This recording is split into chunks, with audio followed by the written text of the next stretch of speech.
నీతిమంతునికి కలుగు ఆపదలు అనేకములు, వాటన్నిటిలో నుండి యెహోవా వానిని విడిపించును. నా ప్రియ దేవుని బిడ్డ, ఈరోజు నీకొచ్చే అపాయాలను చూసి, నీవు ఎదుర్కొంటున్న ఇబ్బందులను చూసి భయపడుతున్నావేమో, కృంగిపోతున్నావేమో, నీలో నీవే నిరుత్సాహపడుతున్నావేమో నా ప్రియ దేవుని బిడ్డ. యోసేపు జీవితంలో కూడా యోసేపు గుంటలో పడవలసి వచ్చింది.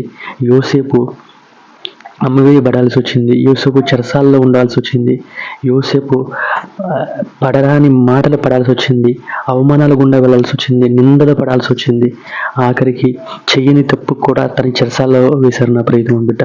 అయినప్పటికీ దేవుడు యోసేపుకు తోడయ్యండి యోసేపు వెళ్తున్న ప్రతి ఒక్క ఆపదలన్నిటిలో నుంచి దేవుడు యోసేపుని విడిపించాడు నా ప్రియతమ బిడ్డ. ఈరోజు నీ జీవితంలో కూడా నీవు దేవునికి నమ్మకంగా ఉంటున్నావేమో, దేవుడికి ఇష్టానుసారంగా ఉంటున్నావేమో, అయినా నాకే ఎందుకు వస్తున్నాయి ఈ ఆపదలు, నాకే ఎందుకు వస్తున్నాయి ఈ శ్రమలు, నాకే ఎందుకు వస్తున్నాయి ఇబ్బందులు అనుకుంటున్నావేమో నా ప్రియతమ బిడ్డ. నీకు వచ్చేది ఏది అయినా దేవుడు నీ యందు ఉన్నాడు కనుక, యోసేపు జీవితంలో దేవుడు ఎలాగైతే ముందుకు నడిపించాడో ఈరోజు నీ జీవితంలో కూడా దేవుడు నిన్ను ముందుకు నడిపిస్తాడు నా ప్రియతమ బిడ్డ.